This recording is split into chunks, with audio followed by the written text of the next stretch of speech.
Sharon Graff, and I'm the owner of the Modern Skein, which is a yarn shop here in Montgomery, Texas. Thank you so much for tuning in. I know it's been a very long time since I have recorded a podcast. Life has just been super busy. We had a trip to Alaska with some friends of ours. Then we've had, I came back from that not feeling so great, caught a cold. You might tell my voice is still a little wonky. And then we had Houston Fiber Fest, which was amazing, but also very exhausting. So thank you so much for bearing with us, and I am so glad to be bringing you a new episode this week. I honestly have no idea which episode number this is. I believe we're in the upper 30s, like 38, 39, maybe this is episode 40. Not 100% sure. But if you're watching this, you will have seen the intro where I figured out what episode number this is. And so you'll already know, seemingly before I know. But that's just how editing works. Anyway, we have a lot to get to in this episode.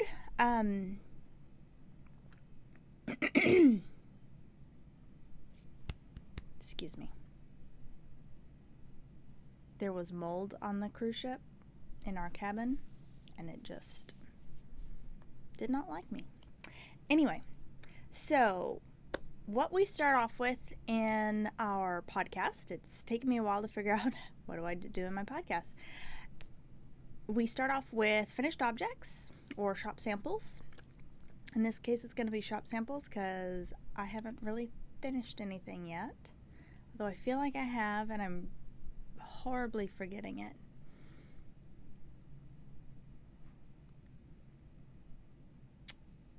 Got nothing. I'm literally looking around the shop to figure out, because I know. Hold that thought, because I did finish something myself. I'll be right back.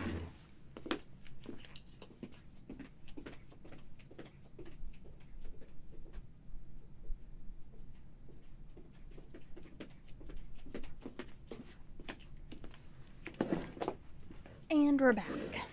So I did finish something. It's the Evolve Shawl by Joji Locatelli. So this I cast on, I think right at our anniversary party.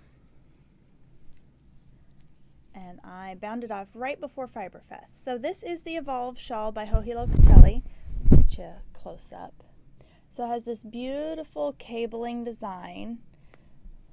It's faux cables, so it's very easy. This is even a good pattern for intermediate to advanced beginner. The yarn is Suburban Stitcher, and it's actually a kit. It's the original colors, so that's Rorschach, Cinder, and then I always forget this one. But anyway, we actually have these as a kit. It's $78, and you get all 3 skeins. You do not get the pattern. The pattern is something that you have to purchase either in the Interpretations book number 6 by Joji and Vera Valimecki, or available online. So that is the Evolve Shawl. I finished that myself, and then we have 2 amazing store samples knit up by our amazing employees. So first off, we have the Odyssey Shawl. This is a pattern by Joji Locatelli. This is also a free pattern, and this was knit up by Heather. So thank you, Heather. But this is an awesome 3-color shawl, and we knit it up, or she knit it up, out of Red Stag fiber. This is antique linen, Scottish thistle, and Her Majesty's Navy. So it's navy blue. It's showing up black, but it's navy blue. So any 3 colors of DK yarn get you this awesome shawl. This is a great shawl for Shawl Mania that we're going on right now. So both of these, great shawls for Shawl Mania. This only took me so long because I literally took probably 2 months off. So I cast it on in March, I worked on it for a couple days, and then I did not pick it up until maybe 2 weeks ago. So both of those are great options, and so is this. This was knit up by Grace, and this is the, I believe this is the Reina. And yes, it's the Reina shawl. And this just took 1 skein of fingering weight yarn. So every one of us has, a lone skein of fingering weight yarn that we don't know quite what to do with. This is a perfect little lightweight summer shawl or shawlette that's perfect for it. So you can see there's a little kind of a lace pattern, very simple to do, and then garter stitch. Grace added some fun little tassels on the end with some leftover yarn. You could tassel the whole thing, you could just do it on 2 points, 3 points, kind of whatever. And I also believe that Reina is a free pattern available on Ravelry. Might have to double check, but I do believe it is a free pattern. So those are our 3 newest store samples that we have in the store. Now moving on to my works in progress. I did not bring all of them. I was rushing out the door this morning. At home, I still have as a work in progress my, I just forgot the name of it. I posted about it a little while back, and I've talked on previous podcasts about it. It's the tunic top that I'm knitting with the 3 colors of Jacob's wool by West Yorkshire Spinners. I have not knit a single stitch on that. Not because I don't enjoy it or anything. I was actually thinking about it last night, but I have either been extremely tired or knitting on other things. So, and I want to cast on more things because don't we all? Especially after Houston Fiberfest, I saw so many people wearing really cute things, and it's like, or store samples for other shops. It's like, I want some of these things. And I just feel like I don't have enough knitting time. Oh, such first world problems. Anyway, back to works in progress. So I have that at home. I probably have a couple other projects at home that I am completely forgetting about. Minor update though. So you know that I was knitting I knit the ranunculus. Oh, you may not know this. Anyway, I knit the ranunculus sweater in a very, very short time period. It's a 2 skein, 1 skein of mohair, 1 skein of fingering. Beautiful, beautiful sweater. It was during knitting that sweater that I discovered I have a mohair allergy or a sensitivity or something. Mohair, when I knit fast and furious with mohair on multiple projects without any breaks, I break out. Mainly around my eyes. It looks like I want to claw my eyes out. It's just not a good thing. So for the time being, I put away all my mohair projects, which was including the Like a Cloud cardigan. And I am not wearing anything with mohair, and I'm also avoiding touching anything with mohair. I am hoping, since I've been able to work with mohair before without a problem, that maybe this was just because I was also having a lot of other environmental allergies at the same time, and it just blew up all at the same time. Or I don't know, maybe I hate to say the word a bad skein of mohair, but one that shed more and got into my eyes. Or maybe my eyes are just really sensitive right now. I don't know. But for the time being, I'm not touching mohair. I'm not working with mohair. I'm not wearing things with mohair. We will still carry mohair in the store. Absolutely. I love mohair. Right now, it just doesn't love me. I have figured out, though, that the baby Siri alpaca does not bother me at all. I have yet to knit with it, but I have worn several shawls and cowls with it up next to my neck, and it does not make my eyes itch or anything like that. So that's what I figured out so far. So I am going to continue to knit on my Sereno Symphony shawl, and I'm about to show you that. But for now, the Like a Cloud cardigan is going in a it's in a Ziploc bag, and it's not seeing the light of day. I'm possibly going to have one of my other sample knitters finish knitting it for me. I haven't quite decided yet, so we'll see, and I will keep you posted. Because it is very sad not to be able to wear or work with mohair, because it's so fuzzy and fun. But okay, so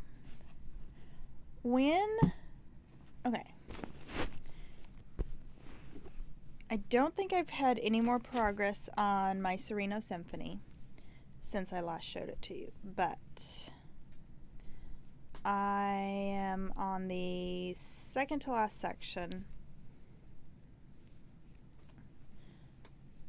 I'm on this like feather and fan kind of section, and then get into the brioche and then go from there. So I am going to start working on this again because it is so nice, and I don't believe it will cause me any issues whatsoever. This is the Sereno Symphony shawl by Stephen West. So that's that shawl. And then while we were on our trip to Alaska, I cast on the Plumpy shawl in some of the new hedgehog colors. So this is my Plumpy shawl. Ta-da! So we have cedar, and then this yellowy kind of green yellow color is called kelp. And then this one is clay. Oops, clay. And then we're back to kelp. And then the next color, and the last one, because I'm doing the 4-color DK weight version, this one, which is, I forget the name of this one. Brigid. Really fun. Kind of has all the colors in it. So that is my Plumpy shawl. I'm on section 4. It's been a really fun knit. A little bit different because it's kind of similar in construction to like a Find Your Fade or a Birds of a Feather in that kind of triangular shape, and then we're going to go asymmetrical, but it's not even or equal on both sides. So that's been a little bit different. And of course you have, excuse me, sorry, you have brioche on one side of the spine. So this is the right side. So this side has brioche, this side is just a garter stitch, or it's really kind of a faux garter stitch because you knit and purl to create a reminiscent garter stitch with 2 colors.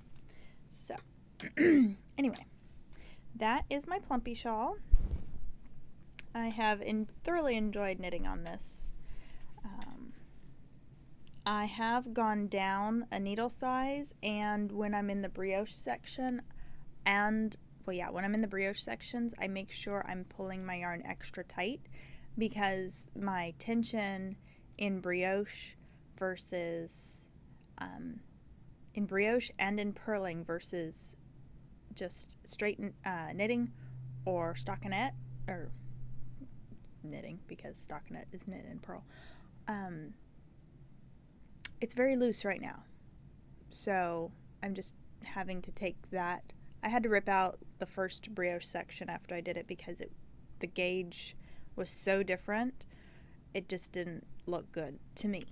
So that's something you might want to double check as you're knitting, especially if you are knitting brioche and you are comfortable knitting brioche.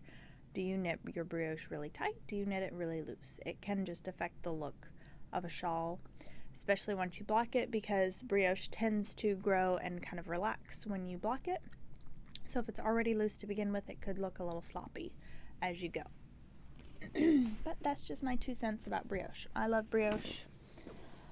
Let's see. Oh, the other project that I do have cast on, and I have actually got a little bit more done on our trip because it was good, kind of mindless knitting, is the 3-color cashmere cowl by Joji Locatelli. So last time I was still in this first section, and on the trip I completed all of this. So my only other color to add in, this is the other color, and this is single ply merino, dyed up by my friend Christina from Chelsea Yarns. And yeah, so you can really use any, for the 3-color cashmere, it's any 3 fingering weight skeins. Single ply looks really good. MCN is how it was originally designed, so a cashmere blend. You can do yak, you can do plied yarn, basically any 3 colors. It looks really good with, I'll say, 1 solid or tonal, 1 slightly speckled, and 1 speckled, super speckled, or 2 tonals and a speckled, or 2 speckleds and a tonal. It looks good in many different ways. So that's also a great option for summer knitting, or for knitting where you just need an easy knit in the round social knitting type project. Okay, so now onto the new acquisitions. So I'm going to start with the things that I brought back from Fiberfest for the shop, and then we got in also 2 big boxes from Hole in the Wool. We're going to go through that. We've also gotten in, since podcasting, all the new colors of Hedgehog Fiber, Suburban Stitcher, completely reloaded on Red Stag Fiber. So there's been a lot of other new things. Those will come in previous upcoming episodes. I don't want to make this one too terribly long, so, and that way we'll have content for next week's episode. I do plan on getting back to filming once a week. My schedule has kind of settled back into a little bit of normalcy. So, and I have a few ideas for podcasting when we travel. So, yeah, stay tuned. But first, let's get ready to look at new acquisitions. So first up,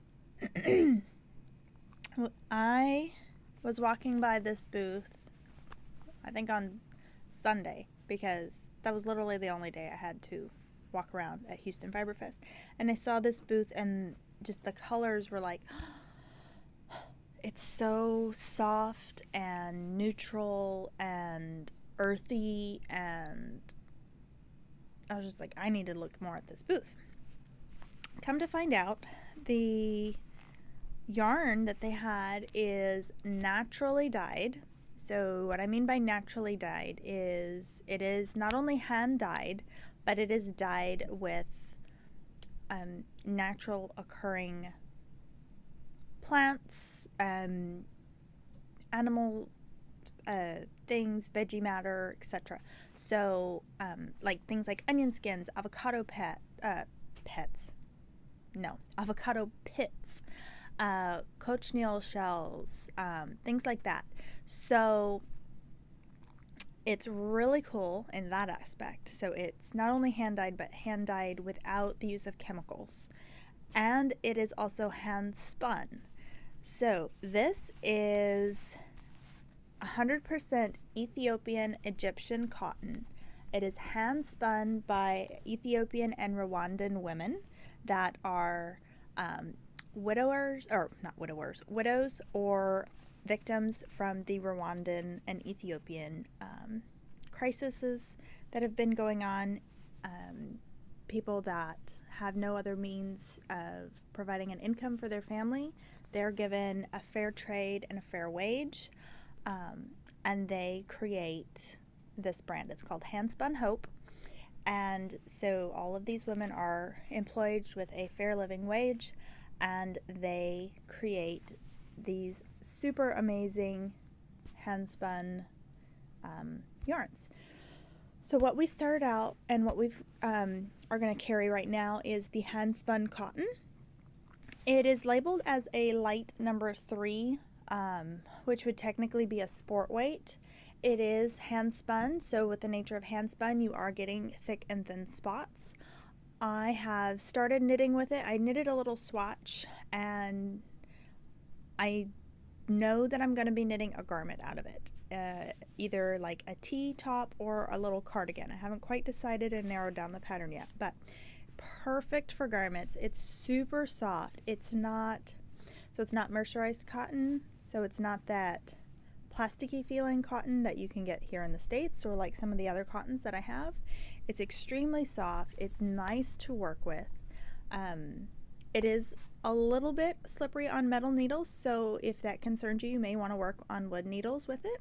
Totally needle preference there. But we have several different colors, and we actually have 6 different colors. These are our color palette.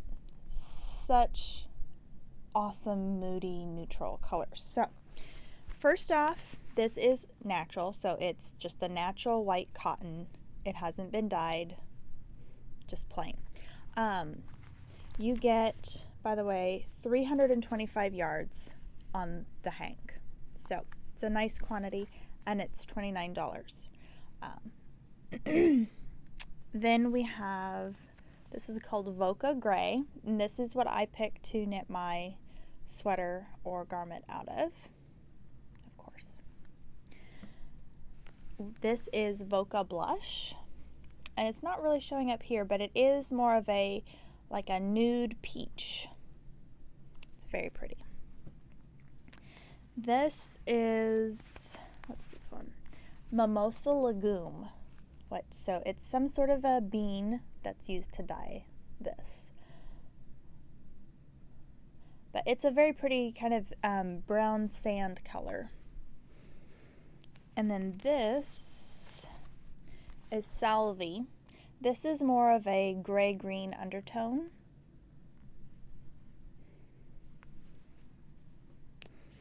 And then this one is called Onion Skin, and it is dyed with onion skins. Now I'm going to hold these up so you can see. So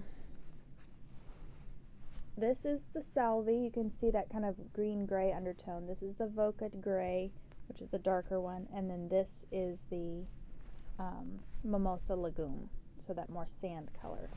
And then the peach, or Voca Blush, and Onion Skin.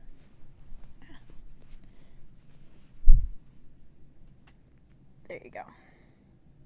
So these are awesome. I have a lot. I have like 4 to 8 skeins of each color, so just depends on which color is how much I have of it. So enough for garments or sweaters, things like that. You can also use it for little baby t-shirts. You can use it for lots of different things. Market bag. That's actually what I was originally going to cast on, was a market bag, but I've decided to do some sort of I'm really leaning towards cardigan right now, like a 3/4 length sleeve little cardigan of some sort. So just have to figure out exactly what pattern. Then the other thing I brought back from Houston Fiber Fest is Teeny Button Studio. So Teeny Button Studio is an amazing lady from New Orleans, and she is just so cute, and she's going to be coming for a trunk show soon, so stay tuned for that, and we will be one of her wholesalers as well. So I started out with 8 different colors as kind of a trial run to see how everyone likes the colors. She has some beautiful ones, so I let her pick Dyer's Choice, and she said these were her most popular colors that everyone seems to love. So we're going to go through them right now. This is called Rhinebeck at Last. I love this one. And look at her label. It's so cute. It's a little fox. So Rhinebeck at last. This is all on her soft sock, which is a fingering weight 75/25 merino nylon with 463 yards. So it's very nice, generous skein. This is Drive Through Daiquiri. This is a fun summer color. You can pull out blues, you can pull out the pinks and purples. There's even like these emerald green bits you could pair this with. That is just such a fun color. This one is called Audubon. This is a really pretty cool mint kind of color. There's little speckles of like an ochre and a royal blue too, so it's really pretty. This is the Owlery. She said it's one of her most popular colors. This is also the same color that she knit her Soldatna in, so if you were following along on her Instagram, this is that beautiful color. So you have these like light teals, yellowy golden bits, and some chocolatey brown bits. Then this is called Royal Street, a rich purple. This one is called On Your Mark, Get Set, Bake, and it's inspired by the Great British Bake Off. This one is Ringardium levosia. You can see all the colors. There's also this pink and a little bit of a dark purple. Very pretty. And then this is Dumbledore's dressing gown. Beautiful wine burgundy purpley kind of color. Definitely, I would say more wine than like a burgundy maroon, but it's very pretty. So those are the 8 colors we have of Teeny Button Studios, so be sure and come by and take a look at those for your next project. And now I have a pile of yarn here, and it is all from Hole in the Wool, you know, our favorite DK here at the shop. Perfect for your next sweater. And you might be thinking, it's almost July and we're thinking sweater, but now is actually a really good time to start figuring out what kind of sweater you want to knit for yourself for fall. Do you want to knit a cardigan? Do you want to knit a pullover? Do you want to knit a really simple, plain, everyday kind of uniform style sweater? Do you want to knit something that has cables or lace or a little funkiness to it? Now's the time to start thinking about your pattern.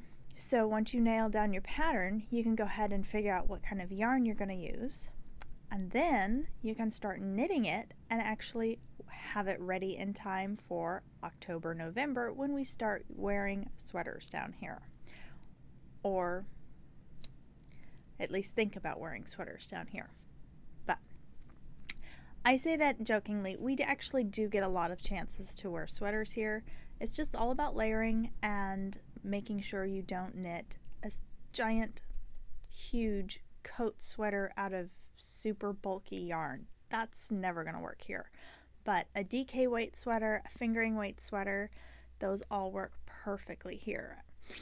So we have loads and loads of Charm DK by Hole in the Wool, which is her super soft, super squishy DK. It's 75/25, so it has a really good wash and wear capability. It is super wash, and it's 246 yards and a 4-ply. So you get amazing crisp texture for your cables or your lace patterns in whatever sweater or garment that you might be making with this. Plus you also get that wash and wear factor. I personally always do recommend that you hand wash all of your knitwear. I would just hate to see something happen to it. And of course we never put it in the dryer unless it's linen. And then as long as you have good supervision, it's okay. But hand wash preferably, although this is going to wear really, really nicely. So let's go over colors. We got restocked in a lot of the really awesome standard colors that she does, and some of her new colors as well. All of these we have sweater quantities available in too. So at least a minimum of 6 skeins. Some of them I have 8 or more. Back by popular demand, Maven. which is her beautiful burgundy color. And then we have some beautiful yarns that pair with Maven. This is all Maven. You see, Maven. It's just such a pretty color. But to go with Maven, Snowdrop. It has the same burgundy color, but you also have gray and peach. It's a wonderful color. This is a new color, but looks equally good with it. And it is called Heatherfield. So it has a little more of a peach base with the speckles of the burgundy, and then also speckles of like chocolate. It's very pretty. It's a warm tone. Then we have this color, which is really pretty, and at first glance you think, is it just undyed yarn? But no, there's really beautiful subtle variances. So this is called Whitfield Hill, and while it looks like just a basic cream, there's also little shadowy bits of like a gray to it as well. It's really pretty, but a nice soft neutral, it's blowing out, neutral color to do for a sweater or for adding to a fade. Then we have Moonlight, another favorite. It's kind of that green undertone gray. And then Rain is a new color. It's truly a blue steel gray. It's beautiful. This might be my new favorite from her. I might have to steal some of this for myself. Lucky Penny. It's beautiful, neutral, camel colored awesomeness. Really like that. That would make such a pretty wool and honey sweater. Oh, it would be so gorgeous. This is Duke. So this is, again, kind of a forest green gray. Really pretty. This is another new color from her. I love it. It's called Wedgwood. So you have that light base with these beautiful navy speckles and chocolate brown speckles. Beautiful. Then this is a really pretty one too. Writings. I like this batch of Writings. It's got that gray with the olive and little black specks. Pembury Grove, another restock. Very popular. This is Nightshade. Really pretty navy. Lots of that. This is Ivy House. So a white with kind of a taupey brown and these ivy green bits. And let's see. Peachy Beach. We got that one in last time and it flew out the door.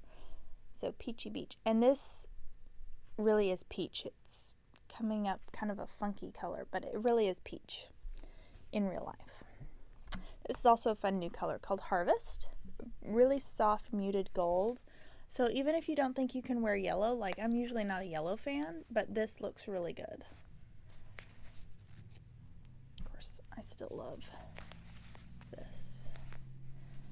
You could do like this.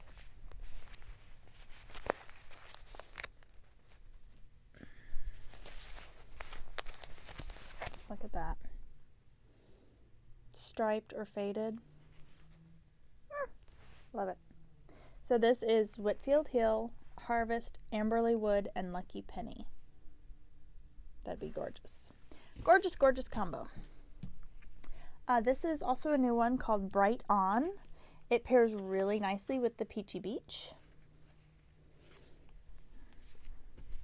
And of course, Wedgwood pairs beautifully with Nightshade.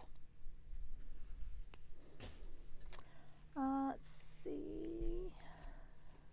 Is that all my colors? I think that is all the colors. Let me just double check. Oh wait, nope. Missing one color out here.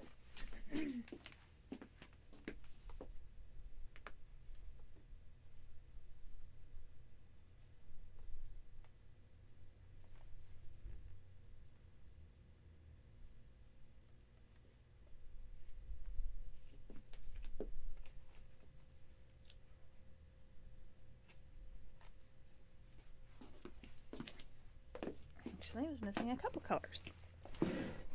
Okay. This is Dorset Road. It's kind of the darker version of Snowdrop, so a nice fade.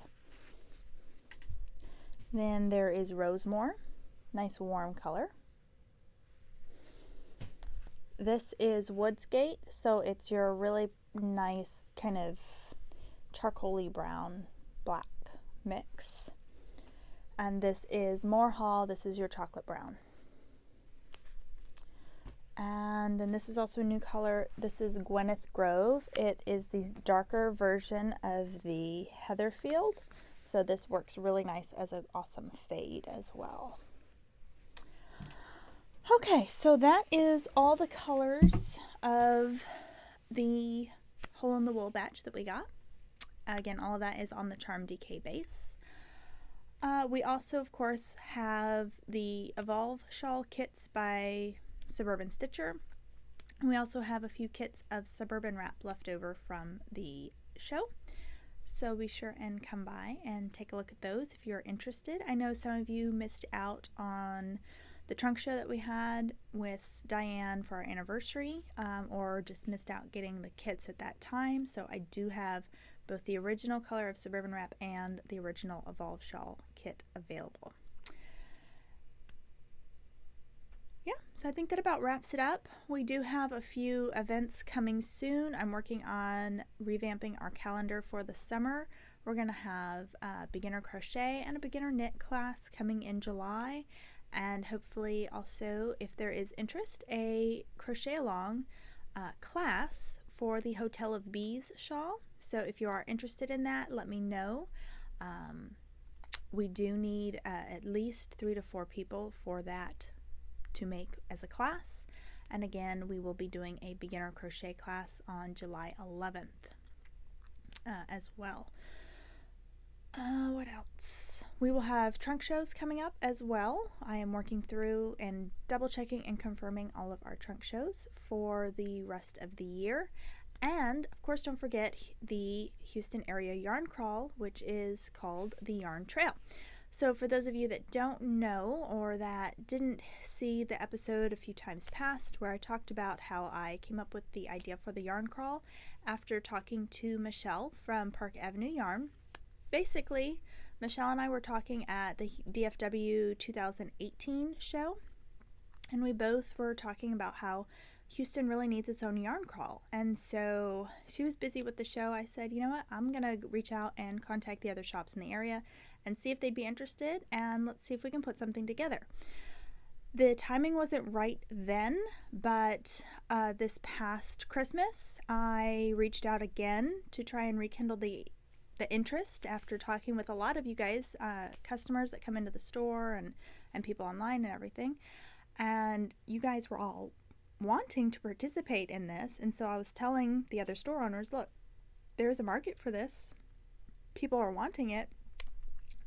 I don't see how this is a lose scenario. This is just a win-win scenario. So we got the ball rolling.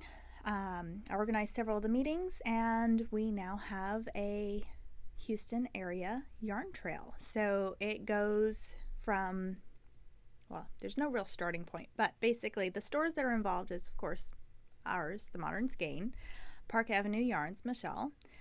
Then we have Yarnia in Nacogdoches. That's the furthest north and east shop that you have in the yarn trail.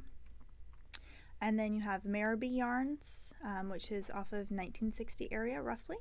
And then you have also the Yarn Store Boutique, and you have the Social Network, Christine. So there are 6 shops involved, and we would love to have you participate. You do need to sign up if you want to secure the tote bag and the goodies for the tote bag before July 12th. After July 12th, the price goes up, and bag is dependent on, basically it's like a first come first serve basis after that. If you pre-register before then you are secured and guaranteed the bag. To register, you have to go to, it is theyarntrail.bigcartel, and that's CARTEL yarntrail.com. The link is available in several of the Instagram posts that I've shared. There's also an Instagram account specifically for the Yarn Trail called the Yarn Trail. And you can find out more information on there as well. And there's a link to click on there to sign up. So we really hope that you do sign up and show us that Houston area really does want a yarn trail, because I think there's enough interest that we can really pull this off and have it. Because we have, of course, the Dallas area yarn trail, which is great. I'm not going to drive up 3.5 hours just to go shop hopping. If I was already up there, I might, but it's not convenient for me. And the Hill Country Yarn Crawl is just really, really big, and again, not in our area. So hopefully you'll join us for that, and I look forward to seeing you next time on the next podcast. Again, all of our information is going to scroll after this, so if you need to contact us, please feel free to reach out, and we'll see you next time. Bye-bye.